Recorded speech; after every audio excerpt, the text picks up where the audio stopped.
피카.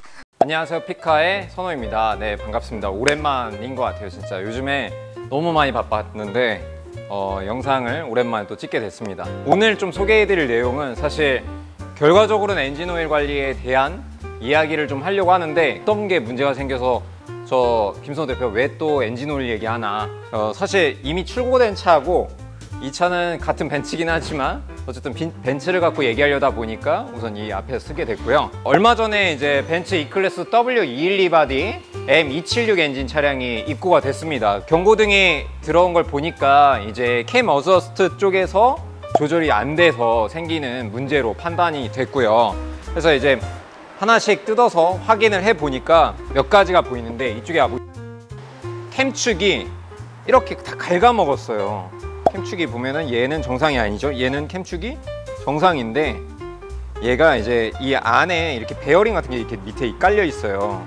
근데 얘가 이렇게 돌면서 가는 건데, 이게 오일 관리가 잘 안 되면 안 되거나 오일이 정상적인 등급을 받은 걸 안 쓸 경우에 흔히 생기는 증상이기도 합니다. 고질이다 아니면 이게 그런 문제들 때문에 생긴다라고 하는데, 제가 겪어봤을 때는 주로 이제 전에 이 차를 고쳤던, 이 차는 아닙니다. 이 차를 고쳤던 212 엔진 차량의 M276 엔진 같은 경우에는 승인 규격 등급의 오일을 넣지 않았고 그냥 C2, C3 등급의 오일을 넣으셨고, 그렇게 한 7,000에서 8,000마다 교체를 하셨더라고요. 근데 그럴 경우에는 어쨌든 오일사에서 오일을, 제작사에서 만들 때 승인 규격의 오일을 넣으라고 이렇게 돼 있음에도 불구하고, 만약에 정비사의 실수 또는 이제 운전자가 그냥 그런 거 무시하고 그냥 넣어주세요 라고 했을 때 생기는 문제점들이기도 합니다. 그래서 얘가 캠축이 나가면서 캠축을 2개를 교체를 했고요. 얘도 보시면 얘도 똑같이 이렇게 갈렸어요.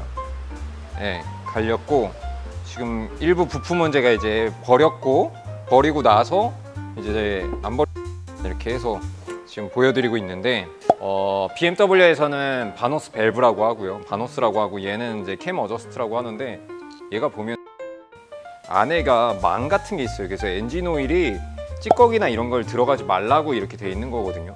우리가 흔히 이제 이거 진단을 할 때 얘가 캠 뜯기 전에 쭉쭉 눌러봐요. 다른 유튜버들 찾아보면 나오거든요. 이렇게 눌러봤을 때 떼면 터졌다, 그래서 교체를 하기도 하는데, 이렇게 세지 않나도 고장이 나는 경우도 있습니다. 근데 되게 비싸요. 일단 부품값만 거의, 얘가 총 얼마가 들었냐면, 봤을 때 그때 했던 거를 좀 보면은 캠 흡기랑 흡배기랑 캠 어저스트 센터 밸브까지 해서 부품값이 550만 원 정도가 나왔고요. 그리고 엔진 캠축만 해도 개당 115만 8천 원, 2개에서 231만 6천 원.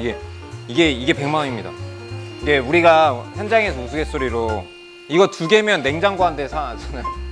냉장고 한 대 사는데, 냉장고 살래 이거, 새 냉장고 살래 이거 바꾸려 하면은 참 선택하기가, 그쵸, 각자 맡겨야 되는데, 아무튼 그래요.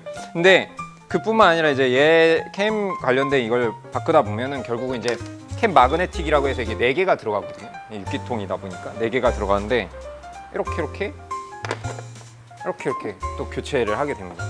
얘가 이제 오일 유압에 의해서 나왔다 들어갔다 하는 건데, 이게 원활하게 잘 들어오지 않으면은 시동 지연이라던가 이런 문제들이 생기게 돼요. 그래서 타겟을 잡아서 시동을 거는 걸 도와주는 장치인데 그런 문제가 생기고, 두 번째는 이게 텐셔너, 체인 텐셔너 같은 경우에는 그냥 사실 빼면 무조건 교체라고 많이 얘기를 하고요. 실제로도 그렇고, 얘도 유압에 의해서 작동을 합니다. 그래서 얘는 이제 튀어나와 있는 모습인 거고, 얘는 이제 들어가 있는 모습이에요. 그래서 얘도 이렇게 원래 이렇게 쭉쭉쭉쭉쭉 하면은 이게 오일 통로를 통해서 들어왔다 나왔다 해요. 네, 아무튼 그래서 교체를 하는데, 무엇보다 되게 중요한 건 그 차를 사실은 그 차를 과거에 제가 사드렸던 차야.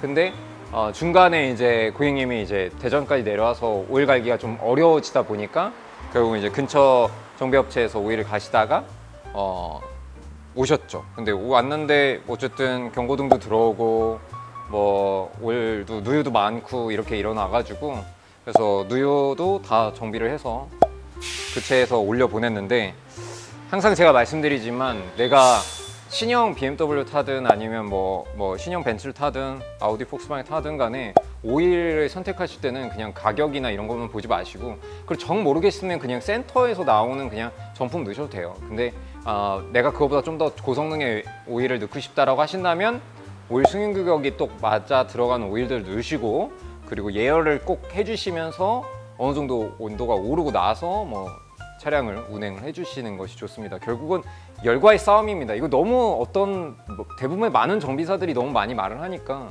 자동차 내연기관의 차량들은 열과의 싸움이다. 그렇기 때문에 열 관리가 되게 중요한데, 그걸 잘해주기가 어렵다라고 한다면 평소 운전 습관이라도 좀 고열을 내지 않는 방법으로 운전해 주는 게 좋고, 고열을 낼 때, 즉 이제 과속이나 이런 주행을 할 때는 어느 정도 충분히 예열이 된 후에 주행을 해주는 것만으로도 굉장히 큰 도움이 되니까요. 반드시 좀 운전하실 때 지켜주시면 좋겠고요. 아무튼 오늘은 여기까지 하고, 근데 오늘 또 얘 8기통 들어온 애는 이게 뚜껑 막 열리네요. 그래서 얘도 지금 경고등 들어와서 들어왔는데 어떻게 또 고쳐볼 예정입니다. 모든 오일 교환하실 때들 항상 내가 갖고 있는 승인 규격이 잘 맞는지 그런 것도 좀 보시고, 오일 관리도 조금만 당겨서 꼭 10,000km, 15,000km 넘어서 하지 마시고요. 최소 1년 안에는 한 번씩 교환해 주시면 좋겠고, 그래도 뭐 키로수로 따지면 저 같은 경우는 한 7,000km마다 교환하니까 그렇게만 교환해 주셔도 사실 누유나 누수 문제 등이 예방할 수 있습니다. 그래서 아무튼 도움이 되셨길 바라고요. 구독과 좋아요 부탁드립니다. 안녕.